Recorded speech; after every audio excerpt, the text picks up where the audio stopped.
Assalamualaikum warahmatullahi wabarakatuh. Perkenalkan, nama saya Dewi Puspitasari, mahasiswi dari Sekolah Tinggi Ilmu Tarbiyah Lakbok, dan rekan saya bernama. Baik, perkenalkan, nama saya Wahyu Romdoni. Saya berkuliah di ISTIT Lakbok, jurusan Manajemen Pendidikan Islam semester 1. Kebetulan pada kesempatan kali ini kami akan mempresentasikan hasil pengamatan kami tentang materi Siasa Dauliyah.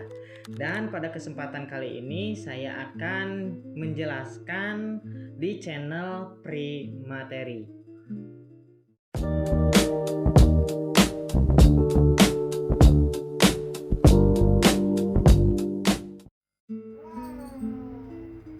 Bab pertama yaitu pendahuluan. Dalam ajaran Islam, agama dan negara merupakan dua hal yang tidak terpisahkan.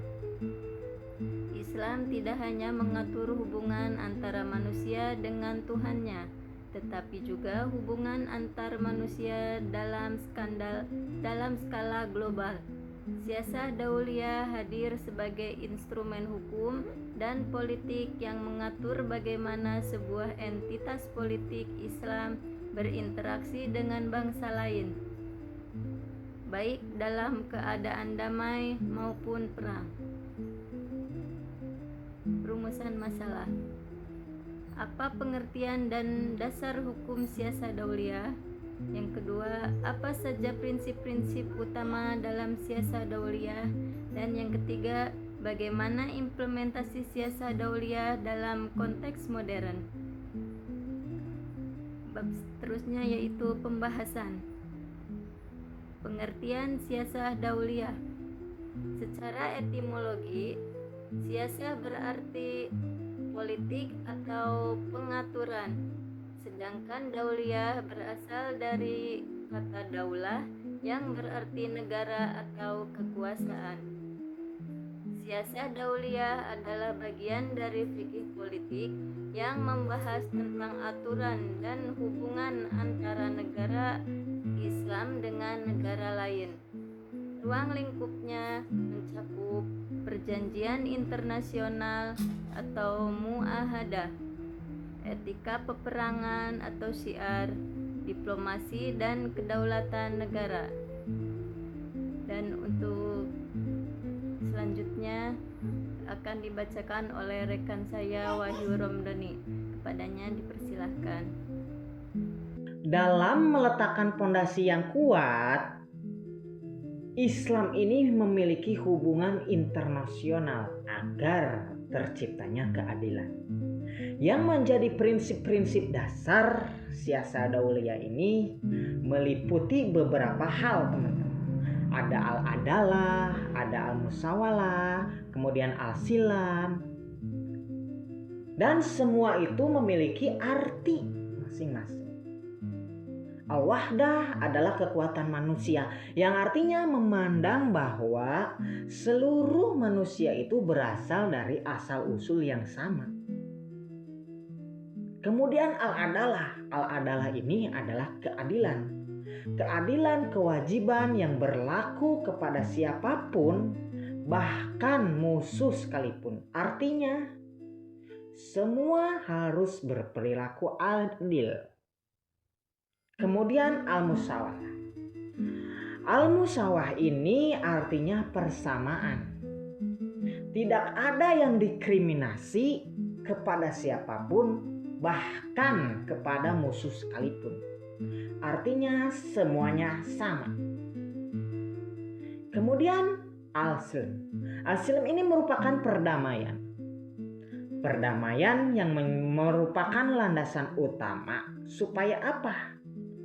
Supaya tidak ada perang antara umat yang ada di Indonesia khususnya, dan bisa menjadi pondasi globalisasi yang menjadi baik gitu, teman-teman.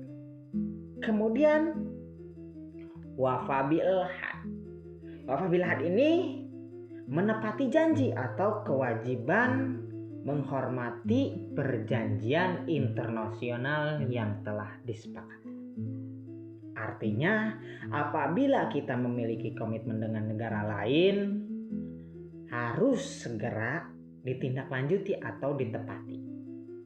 Supaya apa? Supaya tidak mempengaruhi hukum-hukum internasional yang berdasarkan prinsip-prinsip dasar siasah dauliyah. Kemudian siasah dauliyah di era modern. Dibandingkan zaman sekarang dengan zaman era modern ini, teman-teman, sungguh di era modern ini sangat banyak akses yang bisa kita tempuh. Dari media sosial, dari internet, dan apapun itu pasti ada di era modern ini. Nah, di era kontemporer ini implementasi siasah dauliyah mengalami adaptasi. Negara-negara berpenduduk masyarakat muslim ini berinteraksi melalui organisasi internasional. Seperti apa teman-teman? Contohnya OKI. Apa itu OKI? Organisasi Kerjasama Islam. Dan tunduk pada hukum internasional modern atau PBB. Yang artinya konsep perang ini kini lebih didiskusikan pada diplomasi, kedaulatan, dan kerjasama ekonomi untuk kesejahteraan umat.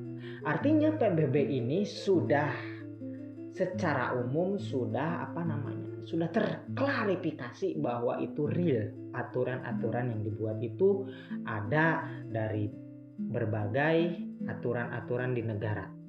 Sudah termasuk hukum yang sifatnya adil terhadap masyarakat global.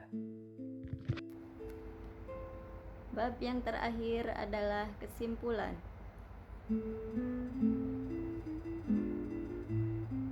Siasah dauliyah bukan sekedar teori politik, melainkan manifestasi dari misi rahmatan lil alamin.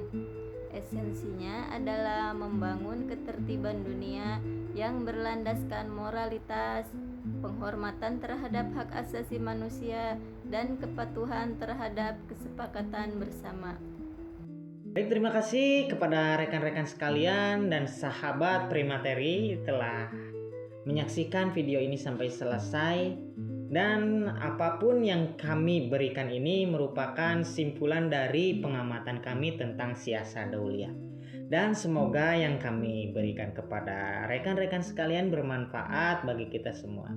Kami, Wahyu Romdoni dan Dewi, mengucapkan banyak terima kasih dan mohon maaf apabila ada tutur kata yang tidak baik. Mohon dimaafkan karena kami sebagai mahasiswa perlu belajar dan terus belajar agar menjadi mahasiswa yang baik.